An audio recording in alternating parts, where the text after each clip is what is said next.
I'm a big fan of schedules and lists. But you have to have the right attitude towards a schedule and a list. So first of all, you make a list of what things that you have to do that day, what important things you have to do that day. But you want to remember that that list should serve your higher interests, right? Your higher values. So that presupposes that you've already decided what your higher values are and that you have a vision in place. Then you want to decompose that into what's necessary that day.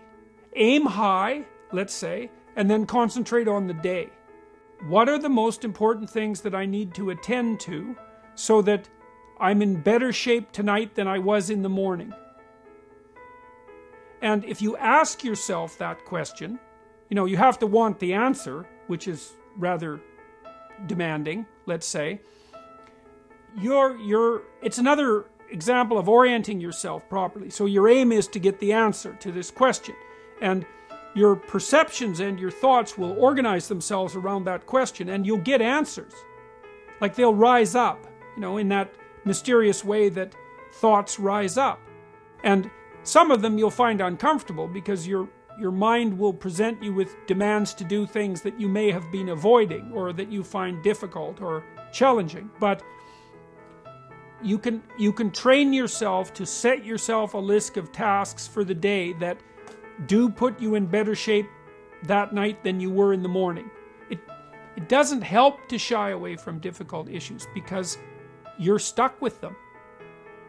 They're not going away. The best you can do is something worthwhile in the face of them.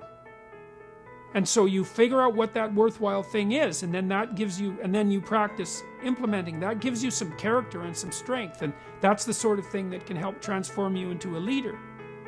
What you do is actually important, and what you leave undone as well. Both of those things. Like each individual is more significant and has more impact than they think, for better or for worse.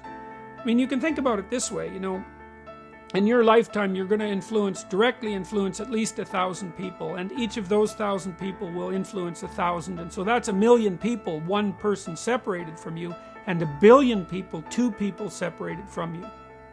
We live in a network, and we're really tightly associated with one another, and if you hold your head high and you confront the future courageously and you put your life together and you develop a integrated and valuable plan and you implement it and you're a trustworthy person, you have an unbelievably positive effect on everything around you.